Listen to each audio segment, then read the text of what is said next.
Welcome to BNEWS Weekly. I'm Phil Gallagher along with BNEWS Director Rich Hosford. BNEWS reporters Tad Stefanak, Chris Flaherty, and Robert Paris.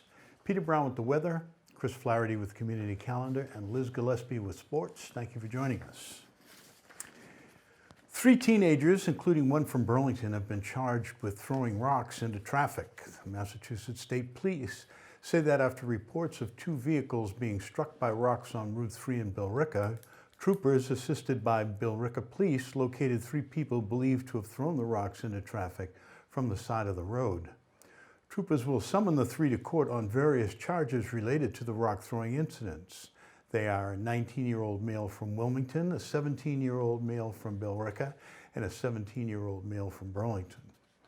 According to police, the investigation that led troopers to the 3 males began at 8:12 p.m. Sunday when a motorist reported to State Police Concord that the windshield of his commercial vehicle was struck by a rock apparently thrown from the side of Route 3 northbound in Billerica near exit 27.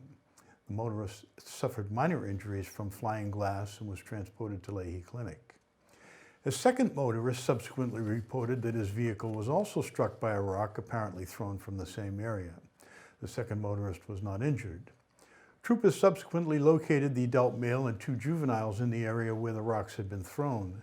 Subsequent investigation revealed probable cause to believe that the 3 were responsible for throwing the rocks at passing cars. Massachusetts State Police said they are not releasing the names at this time, nor the level of charges that are likely to be applied. The search for Shahin Valley Technical High School's next superintendent is down to 4 finalists. As reported by BNews in March of 2019, Superintendent Timothy Broderick notified the Shahin Tech School Committee that he was stepping down to pursue a new opportunity. In September, the school committee put out a request for feedback from the community on what qualifications and experience they would like the new superintendent to bring to the table. In October, they announced the formation of a screening committee to vet applicants. At the January 28th school committee meeting, the 4 finalists for superintendent were announced. They are Jenna Lesko, Thomas Aubin, Dr. Kelly Fay, and Dr. Susan Kuska. Jenna Lesko is currently the assistant principal at Shahin. Prior to that, she held positions as the math department chair and a math teacher. She has a Bachelor of Arts in Mathematics from Merrimack College and a Master of Education degree in Integrated Studies from Cambridge College. Thomas Aubin is currently the Superintendent Director at Greater Fall River Vocation School District in Fall River. Prior to that, he was the school's vocational coordinator and dean of students. He has a Bachelor of Arts in History from Southeastern Mass University and a Master's in Educational Leadership from Fitchburg State College. Dr. Kelly Fay is currently the coordinator of curriculum, staff development, and grants for Whittier Regional Vocational Technical High School. In the past, she was the department head and grant facilitator for the school.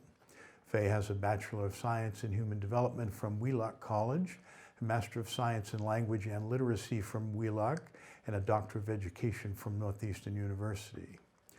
Dr. Susan Kuska most recently worked as the Assistant Superintendent for Administration and Personnel at Weymouth Public High Schools. Prior to that, she was the Director of Teaching and Learning at Hanover Public Schools, the Assistant Principal of Curriculum and Instruction in an elementary school, and an elementary school teacher.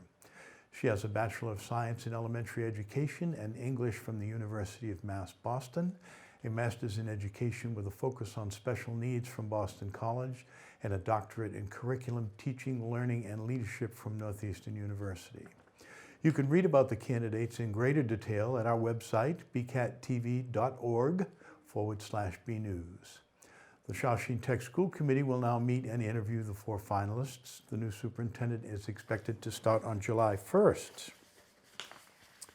The Burlington Police Department will say farewell to a valuable member this week as he heads off into retirement after a distinguished 10-year career. Burlington Police Canine Havok/Shift will be Saturday, February 15th, a special day for both Havok and his handler, Officer Joseph Papsadero.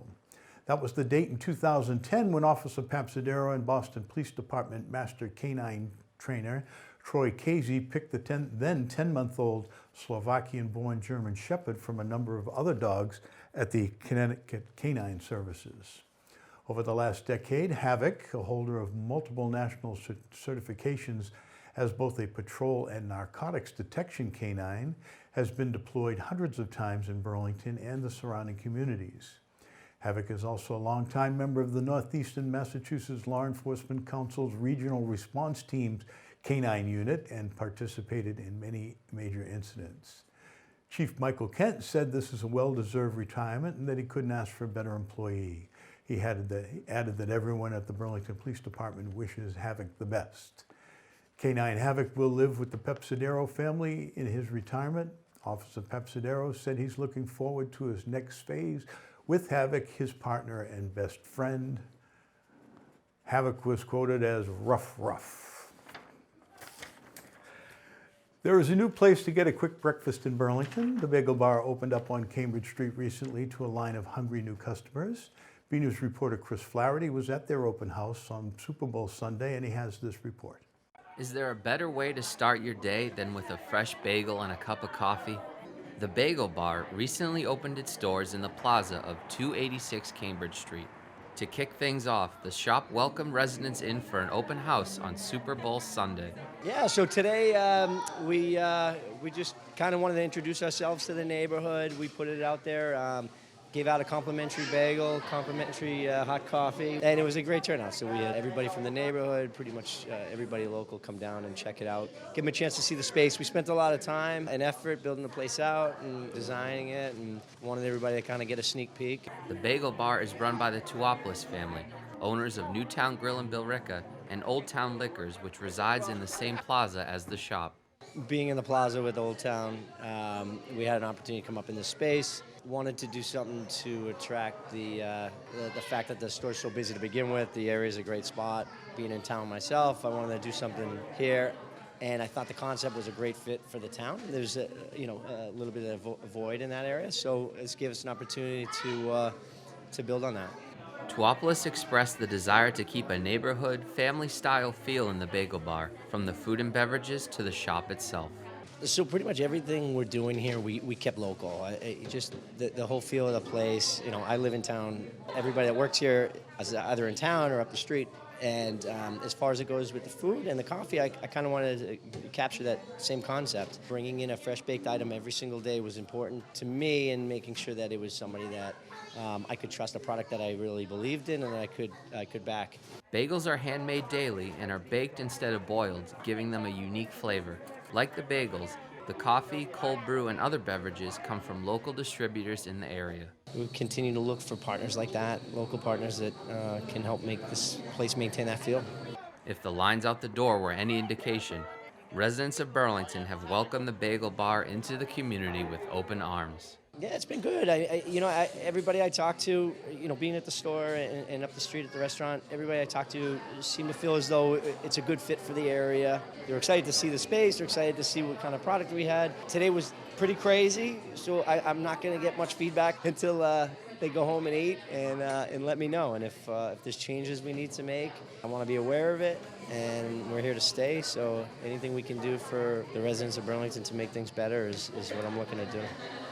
Until next time, this is Chris Flaherty for BNEWS Weekly. There will soon be work underway on improvements at Mary Cummings Park. The Board of Selectmen were given a presentation by the Trustees, a nonprofit organization that works in conservation and preservation and manages the park. Of the plans for the park during Monday night's meeting, they were filled in on some of the details. Catherine McDonald of the Trustees said they were working to keep to the directive of Mary Cummings, who in her estate put the park in trust with the City of Boston. Cummings' vision was to ensure that the park was forever open as a public pleasure ground.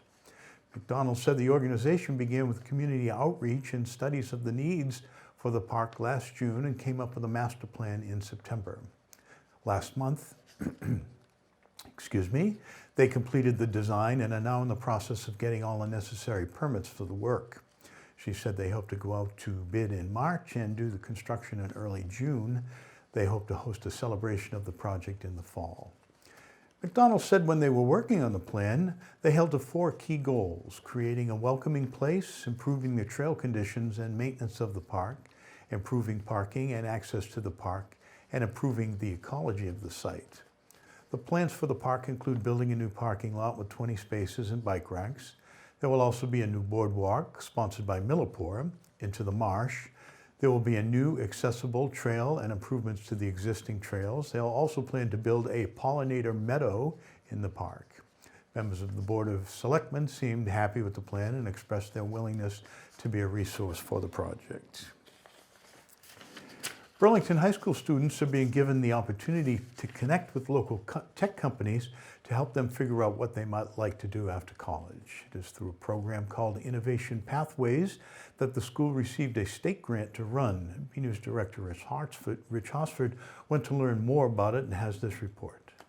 The new Area 123 conference room and various classrooms at Burlington High School were filled with Burlington educators, state education officials, and representatives from other schools who were gathered to talk about a relatively new state initiative meant to connect students with the jobs of the future, Innovation Pathways. Innovation Pathways was launched in 2017 and are designed to create strong partnership with employers in order to expose students to career options and help them develop knowledge and skills related to their chosen fields of study before they graduate high school. With a mix of coursework, internships, and site visits, the program has a goal of exposing students to jobs they might not know exist. But it allows students to have the opportunity to really rigorously engage with strong academic content and also have a work-based learning experience. The Innovation Pathway, which we call the Future Innovators Program in Burlington, it's really an opportunity to get kids to think about their future and be prepared. And get skills that they might not ordinarily get in a normal kind of academic environment. In Burlington, the focus of Innovation Pathways is computer science, and the students involved are given an opportunity to meet with tech companies here in town and in area communities. So what we're trying to do is make sure that they have access to computer science classes, because computer science we feel is really a foundational skill. But then the kids also get experiences where they work with industry mentors on projects that they're interested in that involve both their interests and computer science. Those behind the program say having firsthand experience with potential future employers is important to help students see what is out there and what jobs are possible. That it is really important to expose our kids to the workplace of the 21st century. There are so many jobs that I talk to friends about that I didn't know exist. I think there are lots of things that kids would really benefit from learning about in terms of what their current learning would help them do in the future. So I think the idea of real connections with employers and helping kids to know about the marketplace is really important. I think that the value of having students go into a work-based learning experience, at Burlington High School, it's actually a flipped internship, so you have a lot of employers coming in and exposing students to what they do within the industry sector, is to give students an idea of, what's waiting for them after high school, to have to be able to experience it themselves. It's really important for the kids to see things, because we feel like if you can't see it, you can't be it. So we want to give them role models, see where computer science is used in the real world. There's so many different careers out there that for students, they really don't know how do they figure out what's right for them. So helping them with that process is a part of the pathway. Another reason to get students interested in tech fields early is because the study can be rigorous, and having a foundation of knowledge before college can make a big difference. So we want to get kids started early, and we want to make sure that they see that these options are possible. If kids don't get exposed early and they kind of progress through college without, again, taking any computer science, then they find themselves in the workplace and they realize they've missed out on opportunities. Though the program is still in its early days here in Burlington, those at the state level are excited to see what the school has been able to accomplish. Well, we're really excited to see high schools like Burlington take advantage of these new pathways and designations that the state is trying to promote. We know that Burlington has been a leader with respect to the use of technology and trying to expand the kind of learning environments that kids have, K through 12, but particularly at the high school, it's great to see that the staff here is really trying to develop pathways that connect kids to the employer marketplace right outside your doors. From Burlington High School, I'm BNEWS Director Rich Hosford. Though it has been a relatively light year for snow, the town's budget for snow and ice removal still needs a bit of a boost. On Monday evening, the Board of Selectmen voted to approve the authorization of an additional $500,000 for Department of Public Works operations for pre-treatment and subsequent clearing of snow and ice for the rest of the season. Town Administrator Paul Sagarino said that in the original FY20 budget, town meeting approved $350,000 as they do every year. However, this amount is normally well below what is eventually needed, but since this is one account that the state law allows municipalities to overspend, they keep the initial ask lower. On average, he said the town spends roughly $800,000 per year on winter storms. Mr. Sagarino said if the weather continues to be mild and the full $500,000 is not used, any leftover funds will be returned to the general fund. There is a new app from the Merrimack Valley Library Consortium, of which we are a member, that allows you to interact with library services on your smartphone. Burlington Public Library Director Mike Wick explained how the MBLC mobile app creates easy access to the materials and resources and keeps you informed on library events and happenings. He said not only does it offer a mobile-friendly version of the library's catalog, but it's also an easy way for people to access their account. Once logged in, the MVLC Mobile creates a digital library card and directs you to your home library. The app can also store more than one account, so family members can access their own separate accounts. Mr. Wick said that it has a default that the app won't collect user preferences to protect privacy, but people can turn that function on if they wish. The MVLC app can also help manage renewals, checkouts, and holds. The popular digital distribution system Overdrive works with the new app, making it easy to download ebooks and audiobooks. The app can reserve discounted museum passes and is also capable of scanning a book's ISBN barcode to see if the book is available at your local library. The MVLC mobile app is available for Apple and Android and can be downloaded by searching MVLC Mobile on either the iOS App Store or Google Play Store. To learn more about the MVLC mobile app or obtain assistance, the BPL, Burlington Public Library Reference Department, offers one-on-one appointments by calling 781-270-1691. Burlington's elementary students are working to help those in need, even if they're on the other side of the planet. The Australian bushfires have had a devastating effect on the continent's vegetation and wildlife. The ashes and soot are clogging up streams, dams, and beaches, leading to blooms of algae that threaten the water quality. The effects of the bushfires in Australia will be felt for decades to come, and a group of fifth graders at Fox Hill Elementary School are doing something about it. Along with their faculty advisor, fifth grade teacher Erin O'Donnell, the Fifth Grade Responsibility Committee launched a fundraiser to support relief efforts for both people and animals impacted by the fires. The fifth graders expressed their sympathy in a persuasive letter sent to all Fox Hill families asking for contributions. The Fifth Grade Responsibility Committee also advertised their fundraising efforts all over the school. With help from the Fox Hill PTO, students raised over $1,000 to be donated to the New South Wales Rural Fire Service. All the donations of checks and cash were sent to the Fox Hill PTO, and the PTO was able to write one big check to the New South Wales Rural Fire Service. The undead descended on the Burlington Mall last weekend. The mall hosted a community event for children of all ages in the lead up to the Disney movie Zombies 2. The families were invited to participate in a variety of activities, including a craft project to create their own Zombies 2 sling bag, an exclusive photo opportunity, and various giveaways. According to the release, Disney Zombies 2 is the highly anticipated sequel to the Disney Channel original movie Zombies. It is a music and dance-filled story, music and dance-filled zombies, that picks up as cheerleader Addison and zombie football player Zed are readying for Seabrook High's prom, the school's supersized prom. However, the arrival of a new group of outsiders, mysterious werewolves, threatens to shake up Seabrook's newfound peace and causes a rift in Zed and Addison's budding romance. Excuse me. We go now to BNEWS weatherman Peter Brown in our weather center for the latest forecast. We'll also check out the community calendar with Chris Flaherty to see what's happening in Burlington.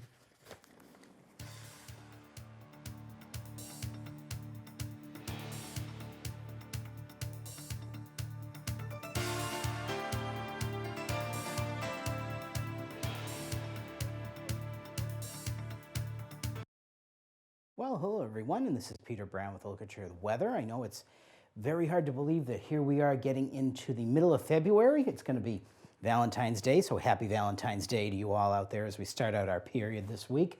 And we're going to be starting out our period on the rather chilly side, something, of course, we have not seen much of this winter. We're going to be seeing highs 24, might actually be a little bit too mild. We may not even make it out of the teens here in the Burlington area tomorrow. Now, the thing that I want you to really pay attention to is look at this temperature at night. If you are going out for a late dinner in the Burlington area, heading into Boston, we're going to be looking at temperatures down near zero, probably in the city, and probably out here in the Burlington area, maybe a few degrees below zero. So probably going to be the coldest night that we have seen this winter, but it's not going to stick around. As we head out, of course, our average highs at this time of the year are supposed to be in the upper 30s to near 40. We're going to be pretty much in that ballpark as we go through the next 7 to 10 days here in Burlington. Kind of far away from those record highs that we see in the 50s. And look at this as we head out to the end of our period. Hard to believe we're looking at the third week of February. We can start to see record highs that get into the 70s again. Now, that's really no big surprise because we have already seen 70-degree temperatures in January this year, so go figure. But of course, the best thing is the days keep getting longer and longer, and that's definitely a sure sign that we are heading towards spring. So as we go ahead, let's take a look at what we're expecting in terms of temperatures and precipitation coming up for the next 7 to 10 days in the Burlington area. And again, this map from the Climate Prediction Center, nothing new this winter. Again, looks like in our area here, and in fact, most of the lower 48, they're expecting chances of above average precipitation. So that means, what are people thinking? Are we going to see snow? Probably mostly in the form of rain again for us here. So our very, very dreary and rainy February is going to be continuing. As we go ahead and take a look at what we're expecting for our temperatures coming up for the next 7 to 10 days, again, this is going to be something that we've seen plenty of this winter. We're expecting from especially our area here in Burlington, most of New England, all the way down to Florida, expecting a pretty high chance that we're going to see above average temperatures. Again, our average temperatures are only upper 30s, and we're probably going to best that by about 6 or 7 degrees each day after we get past Friday. So as we go ahead, let's take a look at that 7-day forecast. And of course, starting out on Friday on your Valentine's Day, where it's going to be a real shock to the system. It's been kind of chilly and damp the past few days, but nothing like this cold. We're going to see temperatures again probably only around 20 and dipping down to 0 to a few degrees below 0 on Saturday morning. And as you step out the door on Saturday, looks like we're going to have some pretty nice skies out there, but again, pretty chilly, up in the upper 20s to around 30, so probably a good 10 degrees below average. Now, on Sunday, originally we were forecasting that there might be a small disturbance heading by our area, but that doesn't look like that's going to be happening. In fact, our temperature that we were predicting, 36, very similar to the rest of this winter. I'd probably add 6 or 7 degrees to that high. I think we're going to make it into the mid-40s, so a nice rebound on Sunday. And of course, as we start the work week on Monday, we're going to be around average or a little bit higher, fair skies and in the 40s. And as we get into Tuesday and Wednesday, we are going to see a potential of another pretty messy storm moving into the Burlington area. Looks like it's going to be mostly in the form of rain and actually some heavy rain coming into our area. Maybe a few early snowflakes, some slushy mix early Tuesday morning, but look at this. Temperatures again in the mid to upper 40s. As we round out the week on Thursday, looks like we're going to see a cold front come through again, clear out our skies, and knock our temperatures back down to around freezing, so a little bit cooler than average. But all in all, folks, winter is starting to get away from us, and that's not a bad thing. We've had a pretty good winter so far. So everyone, get out there, enjoy the week, and have a great day.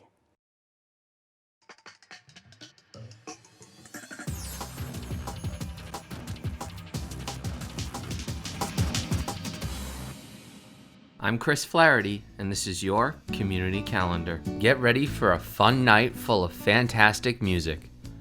On Friday, February 21st from 7 to 11 p.m., Tuscan Kitchen in Burlington will be having an event called Dueling Pianos Dinner Show. Pre-registration is required and everyone is welcome. For tickets and more information, visit Tuscan Kitchen's Facebook page. It's time for some dessert. On Saturday, February 22nd from 10 a.m. to 2:30 p.m., Wayside Commons will be having a grand opening for the new store Nothing Bundt Cakes. The first 50 guests will get free buntlets for a year. Everyone is welcome. For more information, go to nothingbundtcakes.com or call 781-382-9150. Stop in and whine a little to help a local organization. On Sunday, February 23rd from 2 to 5 p.m., People Helping People will be having their annual wine tasting and charity auction at the Cafe Escadrille. Everyone is welcome. Prices for the tasting will be $60 per person, and all proceeds benefit People Helping People. For more information, contact Janet Sullivan Fitzgerald at sullivanfh@comcast.net or 781-244-9519. I'm Chris Flaherty, and this has been your Community Calendar. The winter sports season is winding down, but there's still a lot of action. For all the latest on the Red Devils teams, we go now to BNEWS sports reporter Liz Gillespie for this week's sports report. Hey everyone, I'm Liz Gillespie for your weekly sports report. On Monday, February 10th, the Lady Devils gymnastics team hosted the Middlesex League 12 meet inside the BHS gym. 8 teams participated in the event. The Lady Devils came in 6th place out of 8. Burlington's final score of the evening was 131.125 points. The number 1 spot went to the Reading Rockets, who had 145.75 points. On Tuesday, February 11th, the girls and boys basketball teams faced off against the Belmont Marauders. The Lady Devils beat Belmont by 6 points in the 52-46 victory. We have some highlights from the boys' game. Let's check those out. Crowded on Tuesday evening as the Red Devil basketball team faced the Belmont Marauders in a crucial game for both. A lot happened during the game, so let's get to it. First, we begin in the first period. Burlington put up 12 points, while Arlington had 10. Both teams did allow fouls on net, Red Devils 4 and Marauders 3. At the end of the first, the score was 12-10, Burlington. Things picked up for the Marauders on offense during the second period. Belmont put up 25 points and allowed 3 fouls. Burlington had 16 additional points and 4 fouls. The score was 35-28, Belmont at the half. In the third, the Red Devils came out firing away as they put up an additional 16 points, and Belmont with 8. Both teams gave up fouls again, 3 on Burlington and 4 on Belmont. At the end of the third, the score was 44-43 Burlington. Now the fourth and final period, it was a nail-biter. Burlington put up 17 additional points, but just as things were going right for Burlington, things took a turn. Burlington allowed 7 fouls on net, and Belmont grabbed the lead as they put up 28 points in the fourth. Belmont only allowed 2 fouls on net. The final score was 70-61 Belmont. We had a chance to speak with Coach Connors after the game. We got wide open looks, and people will say, don't, run the clock, take those shots. We take those shots. That's the attitude we have. Those are shots we take and make. We missed a few at the end. Refs made a mistake. It happens. I was calling timeout when we turned the ball over, and that was the game. Both teams will face the Wakefield Warriors on Thursday evening at BHS. Girls moved to 13-5, while that is 10-5 in the Middlesex League, while the boys dropped to 15-4. The Red Devil Wrestling traveled to Agawam to face Marlborough, Billerica, and Agawam in a quad meet on Saturday, February 8th. Burlington went home without a win and finished the regular season with a 6-13 record. Boys and girls ice hockey teams both had solid wins on Wednesday evening. The Red Devils had a home game against the Barnstable Red Raiders. The final score was 4-1 Burlington. The Lady Devils traveled to Watertown to take on the other Red Raiders. The ladies won 2-1.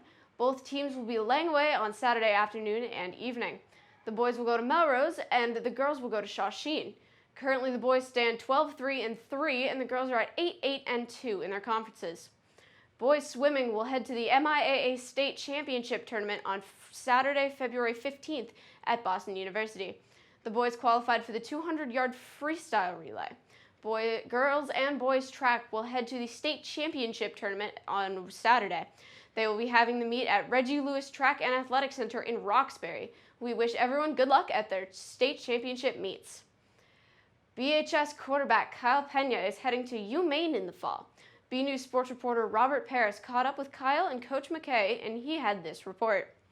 A member of the Burlington High School varsity football program will be making his departure June of this year. For 3 years, quarterback Kyle Pena has been leading the charge on varsity field for the Red Devil football team. Kyle's days as a quarterback isn't over, as he has been given a scholarship to play at the University of Maine in Orono. So I went up for an official visit last weekend, and I've been in contact with some of the coaches because I went to one of their summer camps over the summer, and so yeah, they were really impressed, and they offered me a preferred walk-on spot, and so. Yeah, so I showed them, what I can do. Then last weekend I went up for a visit, and they just showed me around all the campus and everything, and I really loved it up there. As a starter, Pena has improved each year on and off the field. He's been awesome. He's been a great leader by example for us throughout his 3 years, and really became a vocal leader for us this year, really showing the younger group, younger guys, how things should be done, and he really kind of exemplifies our standard that we're trying to create here, and just really proud of him and everything he accomplished throughout his 3 years here, and looking forward to seeing what he does in the future. I thought my career was pretty good. Coach K coming in my sophomore year, and he really tested me, and I think from sophomore to senior year I really matured, and I think I developed my game, and I think I had a great time. As Kyle moves forward into his future, he will miss his teammates, coaching staff, and the atmosphere from playing under the lights. Gonna miss it. I know he's gonna be there every time. I know he's gonna be there at all the lifts. I know he's gonna be at all the practices. I know he's gonna work hard. I know he's gonna compete like crazy. I know he's gonna be a great leader for us.